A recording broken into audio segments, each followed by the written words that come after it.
everybody, co-host Stu here. I want to apologize in advance in starting to review this week's raw video from Skype. Um, Patty's voice dropped out and compressed and did a whole lot of just rather unpleasant things that made the flow not so great. So please bear with me as I have edited as best as I can. And without further ado, here's episode 40. Hello, everyone. This is your co-host Stu, and I am here with the paranormalist Patty Wilson. And I do apologize for the long break between episodes, but we had several unfortunate circumstances, both on Patty's side and my side.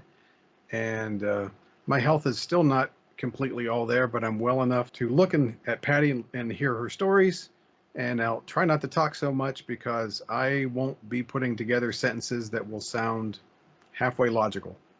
So with that, Patty, what are we going to do this week? We are going to do vampires. We had a gentleman who had suggested we do vampires, and I don't want to do the original legends of vampires because pretty much everybody knows the stories of the ancient stories of Romania and all of that, nor even the stories of like Mercy Brown, who is one of the most famous vampire stories in the American history. It's from the New England area, which is where most of the vampire stories I thought came from. But I found some vampire stories, interesting stories, unusual vampire stories that I think are very interesting, and I wanted to share some. So I thought we would hop down to New Orleans in Louisiana and start our vampire tour there. All right. So, of course, New Orleans became famous for vampires because there was a series of books written and then a couple of very big movies made that featured some characters. But long before, there were many other vampire stories. This one's going to start in France and end up in Louisiana. So there are those, I'm sure, who will recognize the name of Count Saint Germain, who was about a 40-year-old man, very young looking for his age, who appeared in the French court prior to the French Revolution. And this gentleman was extraordinary. There was a great deal written about him by people who knew him. There is no doubt that this man existed. There are paintings of him that he sat for. So he was supposedly he made it through all of the courts of Europe, but he ended up settling for a little while in France, which is really an interesting story.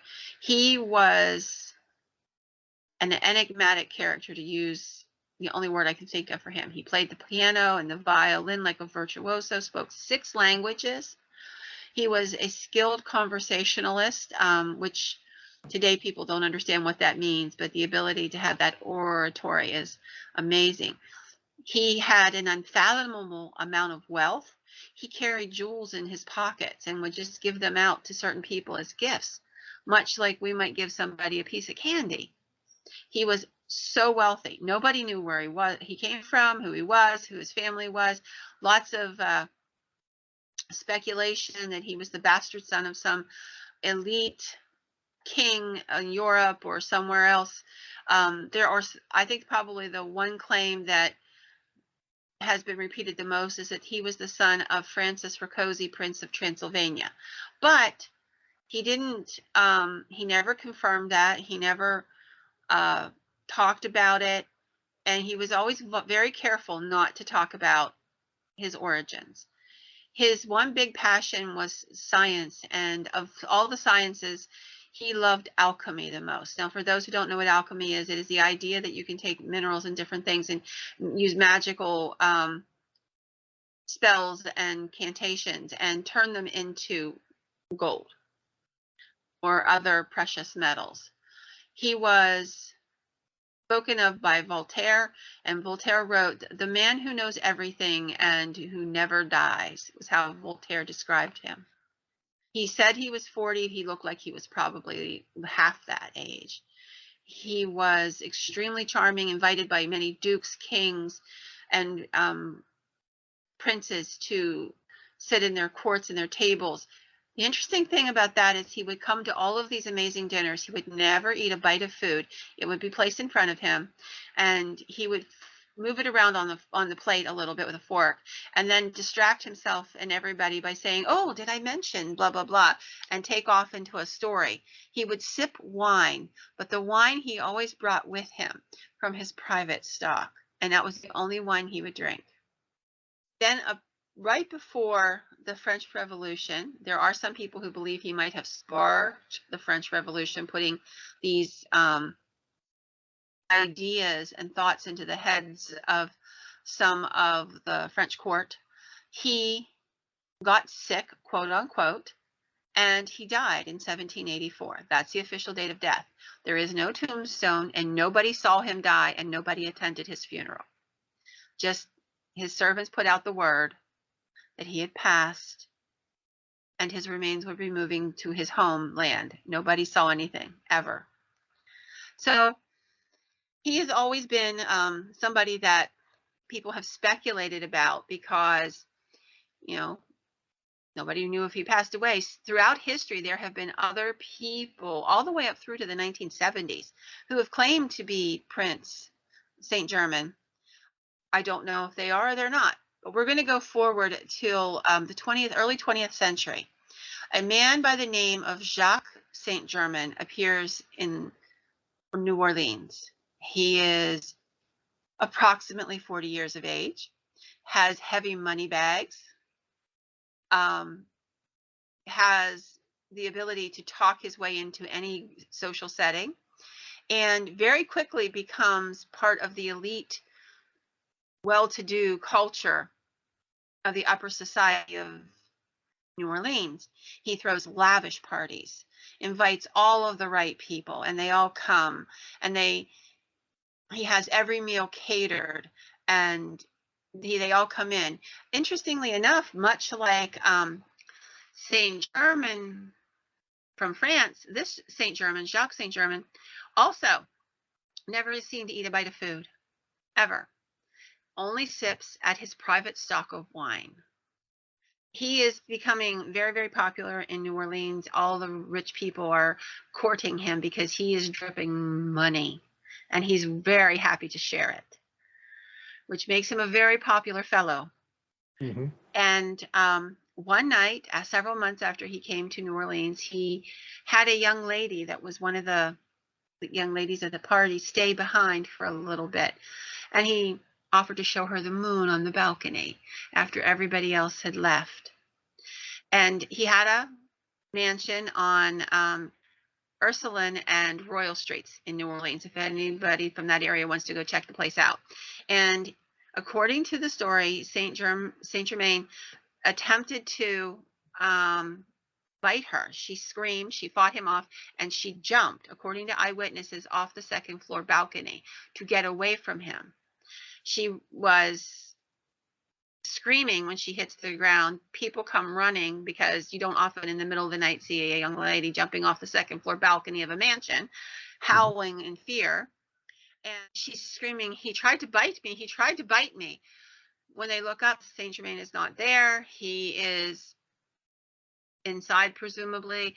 The police are called. She's taken to the police station. She's questioned. Of course, Jacques Saint Germain, being so well-to-do and well-respected already in New Orleans, he's told when he comes to the door, "Don't worry about it. You can come in the morning and we will question you. We just need to do this as a formality." So when the morning comes, the officers are fully expecting this very, dapper man who assured them that the young lady had gotten hysterical. She must have drank a little too much, he said. And he is supposed to be appearing at the police station. He never shows up. So eventually they go to his house because this is a little odd. Up until now, they have begun giving him complete deference. So they get to the house, and to their shock, Saint Germain is gone. His staff is gone. All of his furniture remains. All of his personal possessions, clothing and stuff, are still in the closets. But he is gone, and he does not return. They are sure they know why, because his apartment, his rooms, and in the dining area. They find tablecloths splotched with blood. They search the kitchen. They find that there's no food in the entire house, not a single drop, just several bottles of wine. After the authorities go through the house and they find these bloody garments and what have you, one of them says, you know, I could use a drink. So they decide to open one of these bottles of expensive wine. One of them takes a sip and spits it out. It's wine mixed with blood. And Saint Germain has never been seen again. Although, as I said, a man claiming to be Saint Germain appeared in the 1970s in Southern California and disappeared as mysteriously as he appeared. Nobody knew where he came from. He was exceedingly wealthy, very good looking. Wouldn't talk about his history, but he was on all the rage, throwing parties, going to all the right places, kissing all the right hands, very, very wealthy, dripping jewels and what have you. And then he just disappeared after a little while, and nobody knew where he went. So it's an interesting story. Is he truly a vampire? Is he, you know, very much like Anne Rice's Interview with a Vampire story, where they come and they go throughout history? And he happens to like the name Saint Germain, so he uses it repeatedly. But he waits long enough that the other version of him that came before will be forgotten, or all but forgotten, and then he appears again. Now, moving a little bit forward, and I don't know if there's any connection between Saint Germain and this next story, but it's interesting that they appear in the same area of New Orleans area. Okay, so in the 1930s, during the Great Depression in the French Quarter, there were these two brothers named John and Wayne Carter. They were just kind of average Joes. They had a job, you know, working on the down by the river in the French Quarter, and nobody thought much of them. They were the kind of guys that just came to work in the morning and went home at night, and nobody heard anything from them. Until one day, a young girl escaped from what she said was their apartment, and she went running, screaming into the street, and she was exhausted. She had bandages on her wrists, and when the police were called, they took her in. It was the doctors told them that her wrists had been slit, but not enough to bleed out completely, right, very quickly, like a suicide. They had been nicked so that the bleeding out would take days and days and days. She told this bizarre story that these two brothers had kidnapped her off the streets and had tied her in a chair in their apartment, and that there were others in the apartment, and that they would come home, and at night they would tear the bandages off of one of them and feed on them. Well, the police were fast, you know, they're like, okay, we got to go check this out, man. So they go to the third-story apartment of the brothers. The brothers are not there. And they find four other people tied in chairs with their wrists sliced in the same manner. Their mouths were gags. And a couple of them had been there quite a while from the looks of it. They were pretty much almost bled out. So they were very exhausted and weak. They also found 14 dead bodies in the bedroom of people who had apparently gone the same route these people were. Well, while the police were still in the building, the two brothers came home from work and came into the building, came up to their apartment, fully expecting, I guess, to have dinner, whatever that might have meant, and were attempted to be put under arrest. It took 8 police officers to hold down one of the two men, and the other was just as strong. And eventually they did get them arrested. They were tried and executed for their crimes. And then they were placed into a vault in a cemetery in New Orleans. And you would think that was the end of the story, except it was a family vault in New Orleans. And how these vaults work is that they're not very big. So you put the bodies in, and eventually as they decompose, they kind of settle downward, if you will. Okay. And so that you can eventually put other people in the same, because they don't have they're at sea level, and they don't dig their graves underground as a rule. They sit on top. So it minimizes the amount of space you have to use to bury members of the family. Sounds like it would increase the amount of stink, though. I'm sure it doesn't smell good. I'm sure Yeah. they're well embalmed, however. But anyhow, Yeah. the two brothers were placed into the thing, and eventually, their remains would be moved further down when the next time they opened the vault to put another family member in. So several years go by, and a family member passes away, and they open the vault, and the two slabs where they would have been were there, and the brothers were gone. However, since those events have happened, there are stories of two men who look very much like the brothers, who have visited the third floor apartment where the young lady came out of, where they had been renting back in the 30s. A owner of the apartment building said she saw two figures that matched the men's descriptions, and of course there's photographs of them and stuff. So she would definitely have an idea what they looked like. And they jumped off the third floor balcony and took off running when she said, "I don't know who you are, but I'm calling the police." There are other visitations that have been where people have seen them. And interestingly enough, one of the people that they had been draining of blood would turn out to be a serial killer who killed his victims and drank their blood.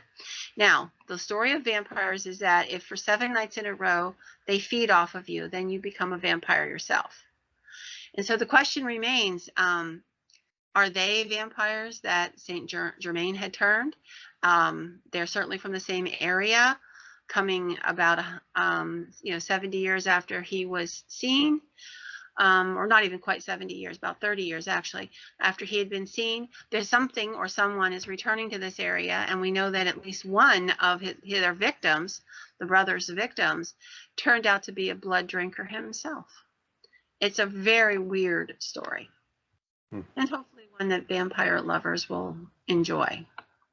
Before we leave New Orleans, and we will leave New Orleans, there is another story from New Orleans. It's called the Casket Girls.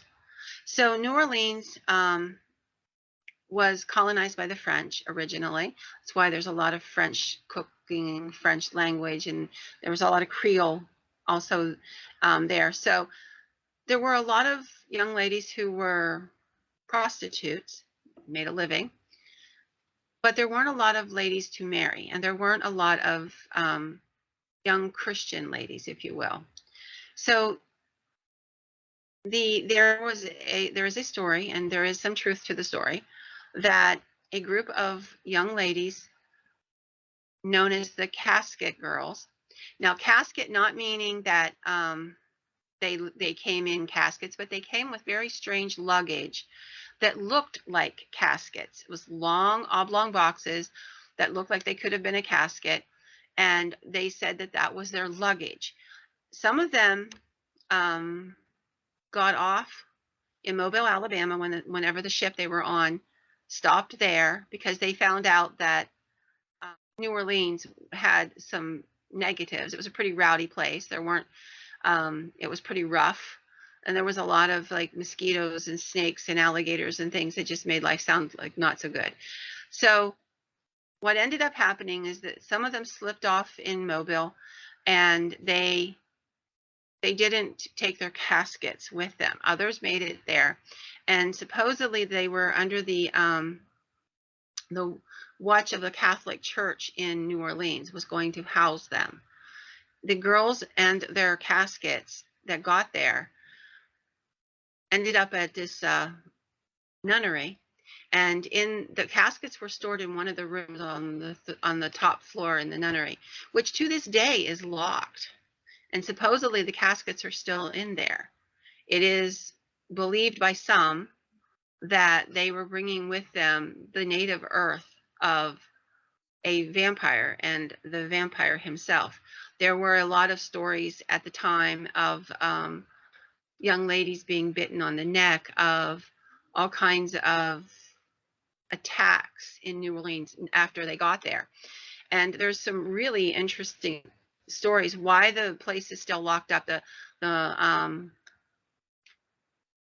It's been many, many years, and we're talking the late 17, early 1800s, and these casket things are still up there. They're supposedly in 1978, 2 amateur reporters contacted the convent and asked for permission to go see the caskets that supposedly are in the room.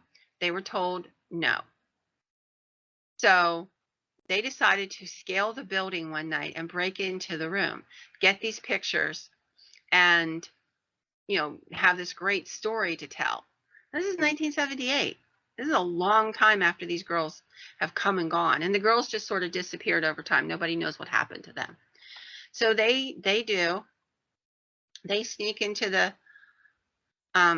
building. They go up the stairs. They go into the area. They break the lock and get into the area where the caskets are, and they have recording equipment with them, and they set up their workstation, and they're gonna take video and shoot still pictures and really get this thing documented.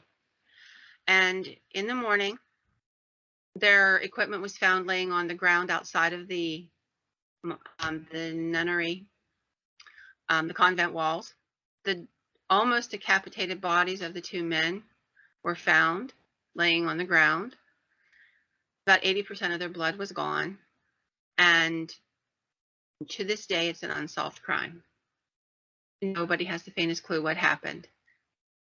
There were people who knew the young men, who knew what they were planning to do, including people where they worked at, who came forward with this story. And all the equipment was smashed beyond being able to be used or to find out if there's anything on the equipment. But it's an interesting sidebar, if you will, to a very mysterious story. And I thought, that you're not going to get anything better than that. But I found that there are some really interesting stories that are out there. And I have to tell you, before we leave New Orleans completely, I was reading through a bunch of notes. You know how people will put little comments at the bottom of stories? And I came across a couple of those that were really interesting that I wanted to share. So this is a person who in 2016 wrote in and talking about the story that I just told, and said, I used to be a street kid in New Orleans, and I lived there in the 1990s. She said she was squatting in an abandoned house, and that one night she was sleeping, and when she awoke, she found herself in sleep paralysis. She was awake, she couldn't move, and she said, I saw what looked like slave boys, and they were coming up to me. I could feel their lips on my neck. There was no pain. There were no marks when I finally was able to move. And I've never had sleep paralysis before, and I've never had it since. And I don't know what happened to me that night. But she said, I know they tried to bite my neck, whatever they were. And she couldn't feel it.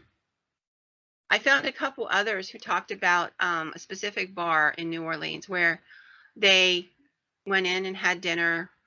Some of them had a drink or two. But in a couple of the instances, the people said I was the designated driver, so I know that what I saw. I was not drinking that night because I was designated driver. And they talk about time warping. And they went out to get in their car. Their car was missing. They kept saying, I know I parked it right here, right here. They walked around the block a few times. A couple of them said that they saw a figure, and that it just seemed like the air between them and that figure looked like heat waves. And they got very frightened and decided to go back to the bar. And when they got near the bar, their car was parked exactly where they knew they had left it, and where they had not seen it and had walked past it on several occasions, still trying to find their car. So it's a really interesting set of stories, and I thought it was interesting enough to share. So there's a lot of really weird stuff going on in that area, and I just thought it was an interesting set of stories. I'm not going to talk about The LaLaurie Mansion, I don't believe that was a vampire story. I think that was a story of sadism and what have you. But it's also a fascinating story if anybody wants to check it out, about LaLaurie and what happened at her home in New Orleans. And so I just wanted to share that while you're down there. And now we're going to move on to some other stories that I thought were interesting. So I found an interesting set of stories in Pennsylvania. I never heard of these. These are called the Hooded Graves. So basically, there's 3 graves in this one cemetery, and they have an iron mesh. It's like a framework built all around the grave itself, and it comes upward into a peak and then curves over. Very ornate ironwork. And the legend is that they are called the vampire graves of Bloomsburg, PA. And I thought I knew all the folklore. I never heard about this until I was really digging.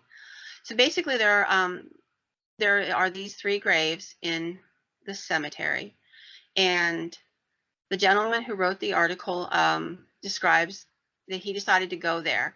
Now, we've all heard stories about, like, there were pull bells inside of caskets because of people being buried alive. There were cement slabs put over caskets, so that grave robbers could not steal the bodies. That was a lucrative business at one point. But I had never heard about these cages.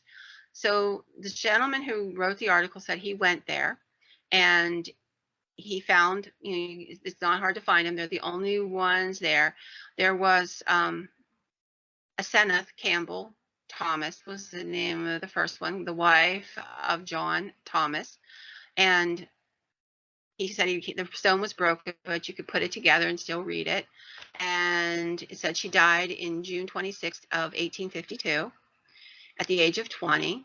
And of course, he said, it's not unusual if that kind of thing happened, and he found a little grave next to it. So he assumed she might have died in childbirth because it was an infant's grave. No name, just said daughter. And then in the same set of plots for that family, he found 2 others.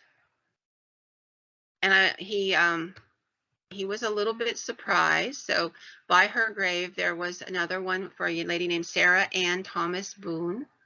And she died on June 18th of 1852, only a couple days after her sister-in-law.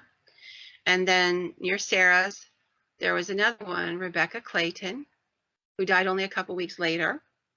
And he checked on who Rebecca Clayton was, and she was one of Sarah's cousins. He couldn't help but wonder why these are the only 3 graves that in that cemetery, or in any other cemetery, as far as I am aware, in Pennsylvania, that has this strange mesh ironwork over them. And he said that he can find none recorded elsewhere, and this is something he has been doing for years, like checking out old graveyards, and he's fascinated with funeral information and what have you. And he said among the strange things he found is that these women were considered vampires, or in some versions of the story, werewolves, that the cages were to keep them in their grave. He said, I just want to make sure that actually the family were iron workers. I don't know why they would have gone to the trouble of making these elaborate mesh, caps for over the graves, but there is no information about if the family made them, how the family made them, why they made them. There are none elsewhere in the state that I'm aware of, and nobody knows what the hooded graves in the cemetery are for. And no other graves in the cemetery. It was interesting because, usually, like, you might come to a cemetery and there'll be a lot of them with a certain type of tombstone because there was a certain guy who made them in that area. And you'll see the same shapes, styles, and what have you, but nothing. anywhere. And I just thought I would make a comment about it because I thought it was really an interesting story. I had no idea that in Bloomsburg, Pennsylvania, those three graves are gathered together, and that's how they look. So I wanted to share that story. And of course, in Pennsylvania, there is a cemetery in Erie, PA, that's supposed to be the cemetery. There's a crypt in that cemetery that has a V on it, and I don't. There's no name attached to it at this point, but it has long had the legend of being a vampire grave. And I think because of the V, and it's very Gothic looking the way it is. I do know, and I would like to add this little piece to that, is that I have had the pleasure of having a friend who worked in that cemetery as a young man. Okay. And he told me a couple odd stories. The one that I thought was fascinating is that there was his job. He's a minister now, but as a young man, he worked in the cemetery, and his job was to like do the mowing and weeding around the graves and that stuff. So he was in the cemetery all day long, every day. And he said that he came to work. It was messy and rainy one morning, and the vault door had been shifted, and he thought, oh crap, somebody broke into the vault and did some damage. So he called the police, and they inspected it, and there should have been a certain number of graves and bodies in that vault, and one of the bodies was missing. One of the caskets was missing.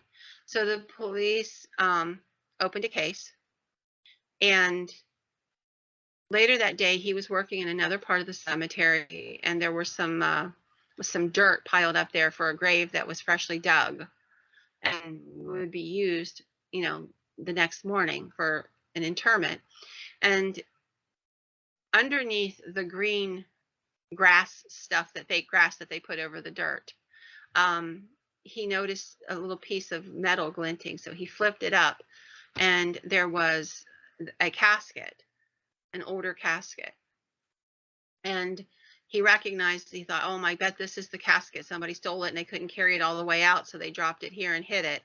So he called the police, and he called the other guys from the cemetery association that worked there, and they checked it out. And sure enough, it appeared to be the appropriate casket. It slid right into the vault in the right spot, and they thought, okay, we got this. So they resealed the vault, and the next day he came to work, and the vault door was open again, and he went in, and that casket was missing again. So he again calls the police and his bosses and says, hey, I don't know what's going on, but something's obviously happening. So the police come out, and the people who are administrators at the cemetery, they go through the whole process. And again, throughout the day, the guys start looking around. They find the casket, this time hidden elsewhere in the cemetery. And so it's returned once more. And he said, I thought, we thought we've resealed the cemetery. We've got cameras on it, and we're going to find out what's going on now. Police are going to keep an eye out, drive through the cemetery a few times at night without the lights on, just to see what they can learn. Nothing had been disturbed other than the casket taken out. It wasn't broken into. There was no damage. It was still sealed. And then on the third night, it rained cats and dogs, like puddles of water. And he said, we came in the morning, and it's all, messy and dreary. And he's like, and by now I'm curious. So I go up to the cemetery, and I head for that crypt to see what's going on. And sure enough, he gets to the vault there, and the door is open, and the casket is half in and half out of the vault. And he's like, okay, we got him now, because we have cameras on this, so we should be able to see. So what they see on the cameras is the door cracking open. Then they see what looks like a figure coming out a little ways, tugging on the casket. And then the whole thing just gets all blurry and miserable. And it's really hard to see because, it was raining. So there's like rain coming down on the lens, but it appeared to be a person from inside the casket coming out and tugging on the casket as if to try to get it out. And then the figure sort of fades away into that fuzzy, stuff. But when they went into that crypt that morning, after pulling the casket the rest of the way out so they could step inside, you could see muddy footprints going back toward the area where the casket had been. And he said, it's the only time in my life I began to wonder if there might be some truth to that story. And after that, they had a preacher come, and he did some prayers, and the casket stayed put after that. Hmm. And I just thought that was a really creepy, weird story. And I have to tell you, knowing the gentleman who told the story made it all the more interesting to me, because I know this gentleman to be a very honest man. Like I said, he's been a pastor for probably 30 years, and he doesn't tell stories lightly, but he has told me that story. And I just thought it was a really interesting story. So I thought I'd share it with everybody. I'm glad you did. So there's a story in Guadalajara, Mexico that I wanted to share. It's called Santa Paula Cemetery. And there's this really interesting story that goes with it. There was a gentleman who lived in the area. He was not a very nice person, I guess you would say. He was a rude, abrupt, kind of grumpy man, and people didn't care much for him. When he died, people started to get sick. Within days, they would say they saw this man outside their window, and then they would start to fall sick. They would be weak, they're anemic, wasting away. And after a couple people had this experience, it was decided that they would dig up the grave. And they dug up the grave. They literally drove a stake through this man's heart. Although he'd been dead for several months, his body was fresh. It didn't appear to have begun to decay at all. And they put him, back in the grave. And interestingly enough, there was fresh blood that came out of the wound when they staked him, according to the story. And they resealed the casket, covered it up again, and out of the middle of that, the ground of that particular grave, a huge tree has grown. And it is believed to have grown from that wooden stake that they placed in his chest, as if it was God's way of saying, you will stay put. And the roots have wrapped around, the grave, and he will never get out again. And I thought that was an interesting little story. There are really some interesting tales of vampires. One of the places I went to, I was looking for different states. I wanted to see how many states I could find. So I found in Colorado, I've had a couple stories in Colorado of vampires in the past. So I found a story that there's a grave there of a guy by the name of Theodore Gallia. He's called the Lafayette Vampire by people in that area. And the story is that he came from a little town called Lafayette, which is not too far from the cemetery. And there have been stories of him being seen for many years, but they fade away over time, those kinds of stories. And so it was interesting when in 2010, a lady was driving down through the area right along the cemetery, and she had a horrible car accident. She told the Denver Post and the police that she had seen a vampire coming out of the cemetery, and in her haste to get away from the area, she had overcompensated with the gas pedal and ended up going down over an embankment. She was sober, and she is not the first person to have witnessed this. There have been many local residents who claimed to have seen him from the early 1900s on, from right after he was buried. And the rumors started getting really out of hand in like 1918, 1919, and that's when he was actually dug up and the stake was driven in his heart. But since then, there have been so many stories about this particular cemetery. I just found it interesting. And the one place I did not think I would find many vampire stories, but I did, was Virginia. The Appalachian Mountains, believe it or not. So along the Appalachian Mountain chain, there are stories of vampires. I don't know how else to say it. So there was an area in Virginia in the late 1800s where there started to be cattle mutilations, if you will. I mean, I don't know how else to explain it. Animals started being found, and they had, limbs missing and things like that. And people were really, upset. This is a rural area. This is coal mining area. So it's a poor area. People can't afford to lose their livestock. And at first the thought was that somebody was just killing the cattle and taking like parts of them to feed their family because everybody was so poor. But the farmers weren't real happy about this because honestly, they couldn't afford to lose their livestock either. And the other thing that was really weird is that when they found their livestock, the blood was completely drained out of them. Now, I get that, when you kill something, you're going to drain its blood out. But I have to tell you, I grew up in a family that butchered deer. And when you do that, there's this big black spot where the blood went into the ground, and there was nothing under these cattle. There was no pooling of the blood in the bottom extremities. There was no blood laying on the ground around them. There was nothing.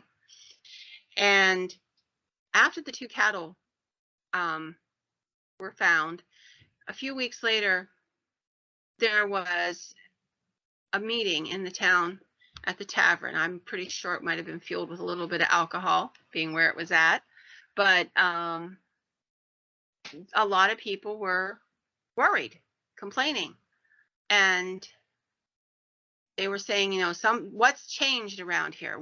Who's new in the area? Because this had never happened before. And there were a lot of immigrants coming into the area trying to find work in the coal mines. And somebody settled on this one fella named Mr. Rupp. Mr. Rupp was kind of a strange fella. He was an immigrant. He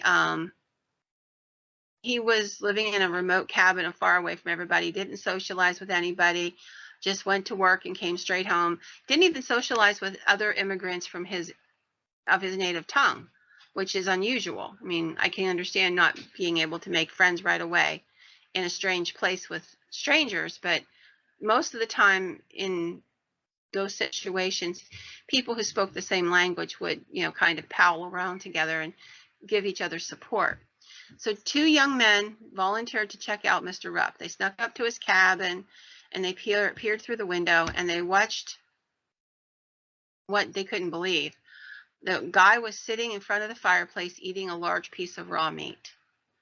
So now the local townspeople have their ire up, and the local sheriff comes and he investigates. He's like, probably should just arrest Mr. Rupp for his own safety's sake because this is getting out of hand.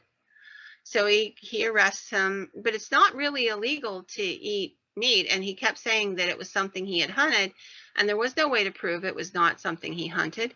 So they left him go back. And then not too long after that, one of the local town drunks disappeared. And people found his body in the woods, and his arm and his one leg were missing. And it was very much like the cattle. The blood was drained out. He was, laying out there in the woods, and he wasn't too far from the Rupp cabin. So the town started getting together, and it was turning into a mob scene. So the sheriff said, he came out and he tried to calm it down. He's like, look, I'm going to go up and I'm going to talk to Mr. Rupp. And if there's anything to this, I will let you know. So they kind of tagged along behind the sheriff, and I'm sure he would have wished better that they'd have stayed at home, but they didn't. They were pretty riled up at this point. So he gets to the cabin and he knocks on the door and there's nobody answers. So he opens the door and he goes in, the sheriff. And that's whenever it gets really weird. There's blood all over the cabin. I mean, it's on the counters, it's on the table, it's all over. And there's no sign of the limbs, but there's just blood everywhere. And people started saying, you know, oh my God, he's a cannibal, he's this, he's that, and they burned the cabin down, the locals. Rupp was never seen ever again. But interestingly enough, there are stories in the area to this day that an old man is seen walking through those woods, and when you come near him, he disappears. And interestingly, there are times whenever they will find a body up in that area. Completely okay, except there's no blood. There's been a few of those over the years, and there's actually local people tend to warn people away from going up into those woods because there's been so many of those incidents over the course of nearly 100 years now. And I have found in Richmond, there's a vampire legend as well. It's called the Richmond Vampire.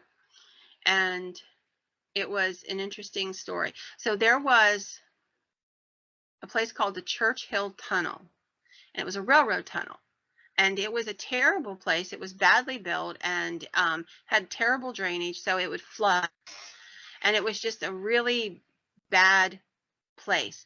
So the trains would end up, you know, getting flooded out, and it was always a dangerous place. So they were talking about having to build a new tunnel elsewhere and reroute the tracks to get around this Church Hill Tunnel. But the guy who ran the railroad in that area, he was determined that that tunnel, that Church Hill Tunnel, could be salvaged. So we can dig drainage, you know, and drain it better and that kind of stuff. So they took a train and they parked it in that tunnel with all the supplies and the work crew and began to work on the tunnel. But the tunnel was faulty in so many ways. So as they began to like chip away and at the side of it to build in the drainage and what have you, suddenly tiles start coming out of the ceiling of the tunnel, and the tunnel collapses on top of the train and all these people. There were several people who ended up getting out of the tunnel. They were close enough to the exits. There were some men in the actual train itself at the time, you know, getting supplies out and what have you, who were buried alive. There was, according to the story, this happened in October the 2nd of 1925. As the laborers are, you know, running out of the tunnel, they see this man come out with them. He was completely naked, and he's covered in blood, and he takes off running, and then he just disappears. And the tunnel completely collapses. They do try to go back in and get the other men out, but every time they try to go in and work on digging out that train to get the men out, the tunnel collapses again in different places. And so it became prohibitive. You know, it was just like, how many people do you want to feed into that tunnel to save what probably are bodies? So the tunnel was there. It's still there to this day. Actually, it's capped off. At one point, there was this project where a TV show was going to come in and dig out the tunnel and excavate the train and pull it out. It's like some sort of a big project. Remember back in the day when they did the Geraldo Rivera did the Capone thing. So it was kind of one of those type deals, right? Like a living capsule of history, right? But when they started working on it, they realized that it was so dangerous that it wasn't worth the risk, and they left it alone. So there is a story that a man is seen in the area, and he's covered in blood. And for some reason, it is believed that he is a vampire, that he comes and goes from the W.W. Poole crypt that's in the cemetery. People actually have seen the man running into the crypt. People have opened the crypt, cemetery workers, not found the man inside, and they believe he takes shelter there.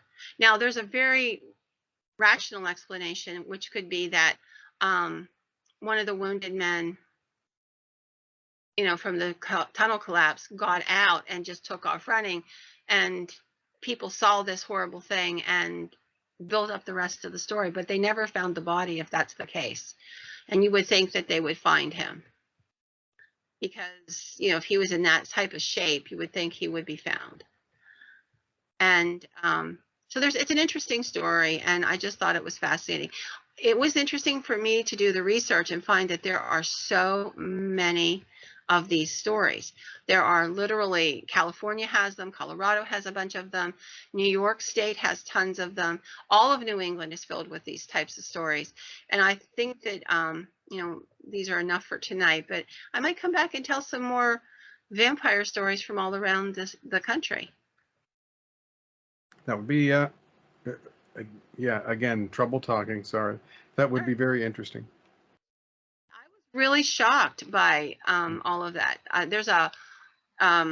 We'll go over to England next time and talk about the vampires of Highgate Cemetery and some things. There's just so many of these stories. And what's fascinating to me is I can dismiss a great many of them through folklore, through, all these different things. But there are some that I just don't know how you dismiss them. They've lasted a long time. The Saint Germain story is one I've always found fascinating because this character appears repeatedly throughout history and always looks the same or very similar. I mean, giving a little bit of leeway for clothing changing and hairstyles. But he always is described very, very similarly. And how many rich strangers named Saint Germain are dropping money all over the place? You know what I'm saying? Over the course of time, and where are they coming from, and why are they doing it? It's fascinating.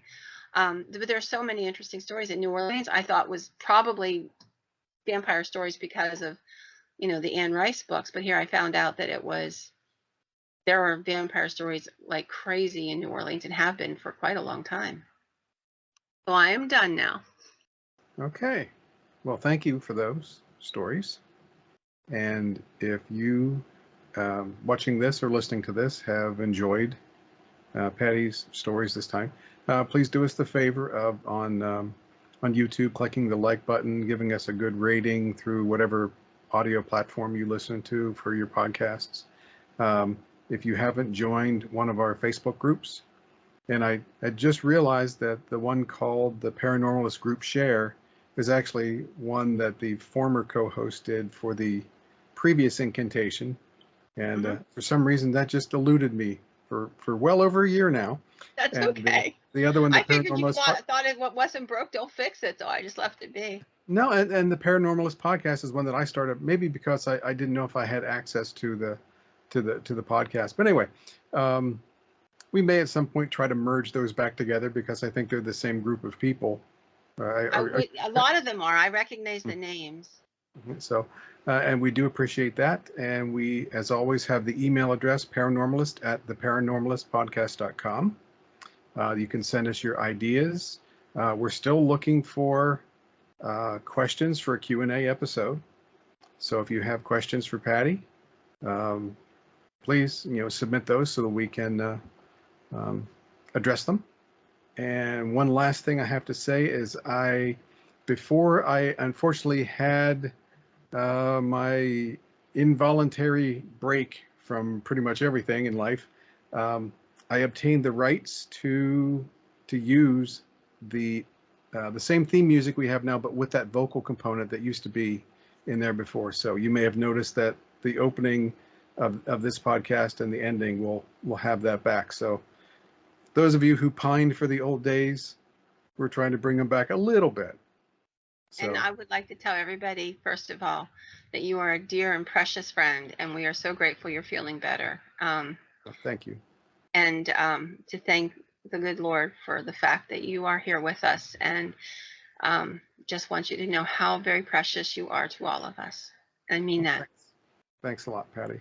I know Mrs. Stu, yeah, she has since told me that she thought multiple times that she was going to be a widow. I know, and I love her. I tried to reach out and stay in touch with her just so she knew, there's somebody to listen to. I'd listen to anything she needed to say. She was scared to death, you could tell. Mm-hmm. And I am so grateful, truly grateful. I prayed for you literally nonstop. And I certainly appreciate it. I really do. I think those went a great deal. So. Okay. I would check my email all the time to see if your wife Karen had sent me any updates, and she would Mhm. go, "Oh, I forgot, Patty. I was sleeping. I was so tired." And I'm like, "It's cool. I just wanted to know." But I really do praise the day. I literally told my friend Dorsey, he was with me at the time I got the message that everything was going to be okay, that you had woke up and everything seemed okay. And he said you actually glowed. I was just so happy. I did not. You are such a precious soul. Just thank you for your friendship. Oh, you're welcome. Thank you for yours. It is certainly a weird thing to, let's say, I work out of my home office here, and without going too deep into my life story, but my butt's sitting in this chair, you know, my work day, and on January 6th, which was Friday, about 3:30 in the afternoon, I wasn't feeling very well. And now, granted, January 1st, I had tested positive, and by Thursday, I thought I was feeling okay, but evidently on Friday the 6th, I wasn't. And I went to go lie down about 3:30 in the afternoon, and the next thing I know, it's Sunday night around 9 o'clock, and I'm waking up in the hospital, where I spent another couple days there, and then came home. Yeah, we had actually planned. I mean, we things had just been rough for that week because I had lost my brother the same week, and you know, but I have to tell you, my heart was with you and your wife the whole way through. Mhm. Well, not to belabor too much of it. I mean, so that's, if you want to, there's a question. If you want to know more, do a Q, and we'll do a short A. Well, I just wanted everybody to know how very grateful we all are that you're back, because you are a dear friend. And I love doing the podcast with you, but I love more than that to talk to you. And I'm really grateful. Yeah, there's a lot that we talk about before each episode starts and after each one ends. So He gets all my grandkids' stories because I tell him and he has to sit there politely and listen, and he's so gracious about it. oh, I enjoy hearing it because I don't have any grandkids of my own. I'm telling you, this summer you got to come and I will cover you in grandchildren. They will love you. You and Karen. Okay, that sounds good. So with that, Patty, I think I've had enough to say. I've probably bored our listeners Not at all. with that. Well, not you, dear, but the listeners. They may be saying, "All right, all right, all right, already." No, I'm sure they're not. I'm sure that they're thrilled that you're feeling better and you're back. They're wonderful people, and I know that they were worried. Yeah. So I don't want to shortchange anybody, so I apologize for that. But unless you have something else to say, I guess we'll say goodnight.